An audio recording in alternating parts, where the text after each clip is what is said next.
गणित शिक्षण में आज हम उद्दीपन परिवर्तन कौशल यानी स्टिमुलस वेरिएशन स्किल के बारे में पढ़ेंगे कि उद्दीपन परिवर्तन कौशल क्या है।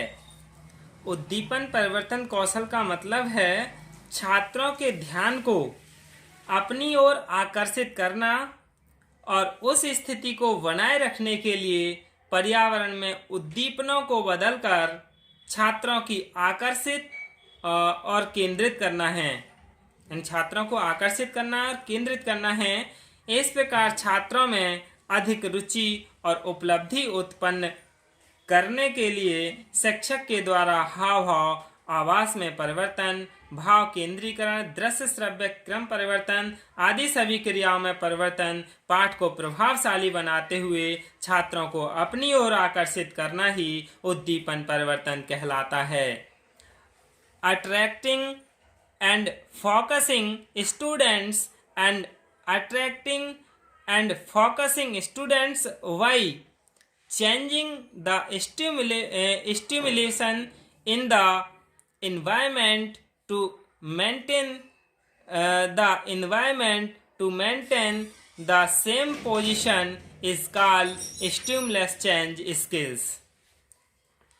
कक्ष में यानी क्लासरूम में लेसन को पढ़ाते समय शिक्षक का मेन एम्स यानी मुख्य उद्देश्य पाठ शिक्षण को इफेक्टिव बनाना होता है। इस कार्य हेतु शिक्षक विभिन्न प्रकार की विधियों एवं प्रविधियों का प्रयोग करता है, यानी मेथड्स और टेक्निक्स का प्रयोग करता है। क्लासरूम में स्टूडेंट्स को अपनी ओर अट्रैक्टिव करने के लिए कई प्रकार के स्टिमुलस का प्रयोग करता है तथा छात्रों को अप्रेरित करता है। जो प्रयुक्त उद्दीपकों में शिक्षक को स्वयं में उद्दीपन का कार्य करता है, जैसे शिक्षक हाव भाव, शिक्षक की आवाज में उतार चढ़ाव, चेंजेस इन टीचर्स वॉइस, विराम का प्रयोग, यूजेस ऑफ पॉज ऑफ शिक्षक इन सभी पक्षों में भिन्नता लाकर छात्रों को अपनी ओर आकर्षित करता है। उद्दीपन परिवर्तन कौशल के घटक जान लेते हैं, यानी components of stimulus variations skills.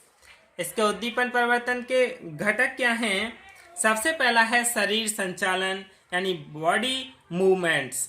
इसमें क्या होता है, पाठ पढ़ाने के दौरान यदि अध्यापक अधिक देर तक एक ही जगह पर एक ही स्थिति में खड़ा रहे तो यह प्रभावशाली नहीं लगता, इफेक्टिव टीचिंग नहीं लगती। विद्यार्थियों के ध्यान को अपनी ओर आकर्षित करने के लिए शिक्षक कभी श्यामपट्ट की ओर जाता है, कभी विद्यार्थी की ओर। यह सभी क्रियाएं वह आवश्यकतानुसार करता है, अनावश्यक भी नहीं करना चाहिए, यानी जब जरूरत हो तभी शरीर संचालन करना चाहिए। दूसरा है हाव भाव यानी गेस्चर्स। अध्यापक को पाठ पढ़ाते समय विषय वस्तु के अनुकूल ही हाव भाव अपने चेहरे पर व्यक्त करने चाहिए। इसके अंतर्गत हंसना, आंखों के संकेत, सिर हिलाना, हाथ से संकेत करना, रुकने तथा कार्य जारी करने का संकेत भी शामिल है। फिर अगला है स्वर में परिवर्तन, चेंज इन स्पीच। शिक्षक को कभी कभी अपने संवेग व्यक्त करने के लिए या किसी खास बिंदु पर बल देने के लिए शाब्दिक प्रस्तुति की तान, स्वर तथा गति में अचानक परिवर्तन भी करना पड़ता है। वाणी के स्वरूप में किया गया वह परिवर्तन विद्यार्थियों को सावधान करता है और पाठ को रोचक बनाता है, यानी जो लेसन है उसे क्या करता है, इंटरेस्टेड बनाता है, रोचक बनाता है। फिर है ध्यान भाव केंद्रीकरण यानी फोकसिंग। इसका प्रयोग विद्यार्थियों को ध्यान को किसी विशिष्ट बिंदु पर केंद्रित करने के लिए किया जाता है। यह 3 प्रकार से केंद्रित किया जाता है। कौन कौन से 3 प्रकार? पहला है शाब्दिक केंद्रीकरण यानी वर्बल फोकसिंग। इसमें शिक्षक छात्रों का ध्यान केंद्रित करने के लिए शब्दों का प्रयोग करता है। इस चित्र में देखिए, हृदय के 4 भाग हैं, इस तरह से कहता है, इस चित्र में देखिए ये शब्द छात्रों को चित्र पर ध्यान केंद्रित करते हैं। दूसरा है अंग विक्षेपी ध्यान केंद्रण यानी गेस्चुरल फोकसिंग। इस क्रिया में ध्यान अंग विक्षेप संकेत के माध्यम से वस्तु विशेष की ओर केंद्रित किया जाता है, जैसे श्यामपट पर महत्वपूर्ण शब्दों के नीचे रेखा खींचना यानी अंडरलाइन करना।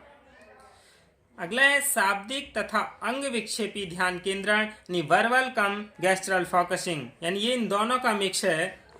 इस क्रिया में संदर्भधीन वस्तु की ओर संकेत किया जाता है और मौखिक रूप से भी कहा जाता है कि इधर देखो। ध्यान केंद्रण की यह सबसे प्रभावी विधि माना जाता है। यदि कोई पढ़ा रहा है तो क्या कहता है शिक्षक, इधर देखो, यानी ये क्या है, शाब्दिक तथा अंग विक्षेपी ध्यान केंद्रण है। अगला है विराम यानी पुश। शिक्षक वार्ता के दौरान विद्यार्थियों के ध्यान को आकर्षित करने उत्तर देने के लिए विद्यार्थियों को समय देने या विचारों को समायोजन के उद्देश्य से जानबूझकर थोड़े से समय के लिए मौन हो जाता है।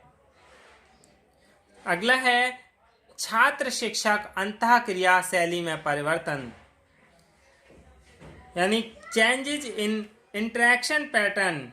कक्षा में शिक्षक व छात्रों के परस्पर अंतःक्रिया 3 प्रकार की होती है। अध्यापक कक्षा अंतःक्रिया यानी टीचर क्लास इंटरेक्शन। इसके अंतर्गत अध्यापक संपूर्ण कक्षा में संप्रेषण करता है और संपूर्ण कक्षा या उसको कोई भाग उत्तर देता है। अध्यापक विद्यार्थी अंतःक्रिया, इसमें शिक्षक किसी एक विद्यार्थी से विचार संप्रेषण करता है और वही विद्यार्थी क्या उत्तर देता है।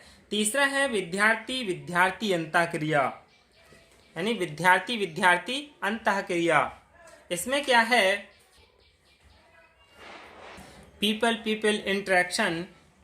इसमें जब एक छात्र दूसरे छात्र से कुछ कहता या प्रश्न करता है तब यह होता है। अगला है श्रव्य दृश्य क्रम परिवर्तन यानी changes in audio visual sequence. पढ़ाते समय कक्षा में प्रयोग की जाने वाली टीचिंग एड्स के क्रम में निरंतर परिवर्तन करते रहने से विद्यार्थियों का ध्यान शिक्षक की ओर केंद्रित रहता है। इसलिए शिक्षक को कभी दृश्य सामग्री का प्रयोग करना चाहिए, कभी श्रव्य सामग्री का। यह परिवर्तन 3 प्रकार के होते हैं, श्रव्य दृश्य यानी श्रव्य और दृश्य, दृश्य श्रव्य और श्रव्य दृश्य श्रव्य, दोनों एक साथ, यानी इस तरह से होता है। अगला है छात्रों की सक्रिय सहभागिता यानी एक्टिव पार्टिसिपेशन ऑफ स्टूडेंट्स।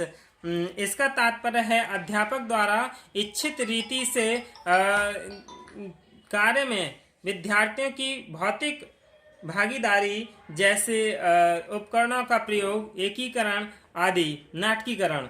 विद्यार्थियों की ऐसी गतिविधियां पाठ के दौरान नीरसता को तोड़ने और दिलचस्पी बढ़ाने में सहायक होती हैं। यही क्या है, उद्दीपन परिवर्तन कौशल है। धन्यवाद।